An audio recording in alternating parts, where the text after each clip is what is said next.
প্রার্থী আগে যাও না ইনখানাও না আগে যাই দলগা কমিটি রাইজর দলক মানি লুয়ান না হব দলগা কমিটি কংগ্রেসের প্রার্থী বাল রাখক রাইজর দলক মানি লুয়ান না হব সমষ্টিটো ৰাইজৰ দলত হাতত হস্তান্তৰ কৰি আছে।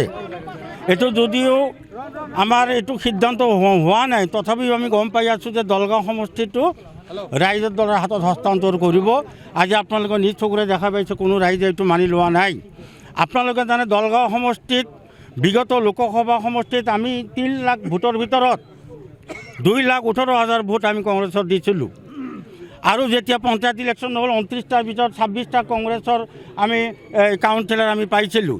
এই ভেটি সুদৃঢ় কৰাৰ আমাৰ যিবিলাক কৰ্মকৰ্তা আছে, মণ্ডল আছে, ব্লক আছে, বুথ আছে, আমি ইমান কষ্ট কৰি কংগ্ৰেছৰ কাৰণে ইমান দূৰলৈ আগুৱাই গৈছোঁ।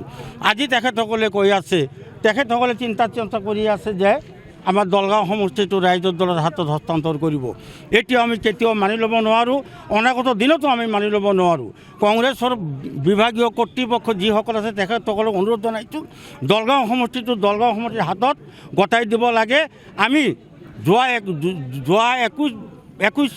21 চনতো আমি তেনেকুৱা ভুক্তভোগী হৈছিলোঁ আৰু এইটো ভুক্তভোগী আমি এতিয়া হ'ব বিচৰা নাই। আৰু যদি উৰ্ধ্বতম কৰ্তৃপক্ষই এইটো একচেটিয়াভাৱে দি দিয়ে, কংগ্ৰেছৰ যিসকল বিষয়ববীয়া আছে আমি একেলগে পদত্যাগ কৰিবলৈ বাধ্য হ'ম। প্ৰতিবাদ এইকাৰণে আজি চাইছে শ শ কংগ্ৰেছ কৰ্মী ওলাই আহিছে। আপোনালোকে চবেই জানে দলগাঁও সমষ্টিত যোৱা বিগত 15টা বছৰ একেলাহে কংগ্ৰেছ দলৰ বিধায়ক ইয়াত জিকিছিলে। যোৱা 2টা লোকসভা নিৰ্বাচনত ইয়াত 80% ভোট কংগ্ৰেছ দলৰ প্ৰাৰ্থীক আমি দিবলৈ সক্ষম হৈছিলোঁ। যোৱা পঞ্চায়ত নিৰ্বাচনত 29টা আঞ্চলিক পঞ্চায়তৰ 26টা কংগ্ৰেছ দলৰ দখলত আহিছিলে। 4টা জিলা পৰিষদৰ ভিতৰত 3টা জিলা পৰিষদ কংগ্ৰেছ দলৰ প্ৰাৰ্থী জয়ী হৈছিলে। আৰু দলগাঁও সমষ্টিত যি 340টা বুথ আছে, আমাৰ বুথ কমিটি এক্টিভ, আমাৰ BLA এক্টিভ, যুৱ কংগ্ৰেছ এক্টিভ, NSY এক্টিভ, মহিলা মণ্ডল সেৱা দল যিকোনো আমাৰ দলীয় সংগঠন বহুত এক্টিভ। ইয়াত দেখা গৈছে ৰাইজৰ দলৰ কোনো সংগঠন নাই, কোনো বুথ কমিটি নাই, তেওঁলোকৰ কোনো মণ্ডল নাই। তাৰ পিছতো শুনা পাই আছোঁ নিউজৰ যোগে যে দলগাঁও সমষ্টিৰ ৰাইজৰ দলক হস্তান্তৰ কৰা হৈ আছে। এইটো আমাৰ দলীয় কৰ্মী আৰু দলগাঁও সমষ্টিৰ ৰাইজে কেতিয়াও এইটো মানি নলয়। ইয়াৰ বিৰুদ্ধে দলগাঁও সমষ্টিৰ ৰাইজ যদি আমি আজি আপোনালোকৰ যোগেদি আমাৰ কংগ্ৰেছ দলৰ ঊৰ্ধ্বতন কৰ্তৃপক্ষক বা আমাৰ অসম প্ৰদেশ কংগ্ৰেছৰ মাননীয় সভাপতি গৌৰৱ গগৈ ডাঙৰীয়াক আমি জনাব বিচাৰিছোঁ, আপোনালোক যিকোনো পৰ্যায়ত দলগাঁও সমষ্টিৰ ৰাইজৰ দলক হস্তান্তৰ নকৰিব। যোৱা 21 চনৰ নিৰ্বাচনত এই এলায়েন্সৰ জৰিয়তে UDFৰ লগত আমাক ফ্ৰেণ্ডশ্বিপ খেলিব দিছিলে।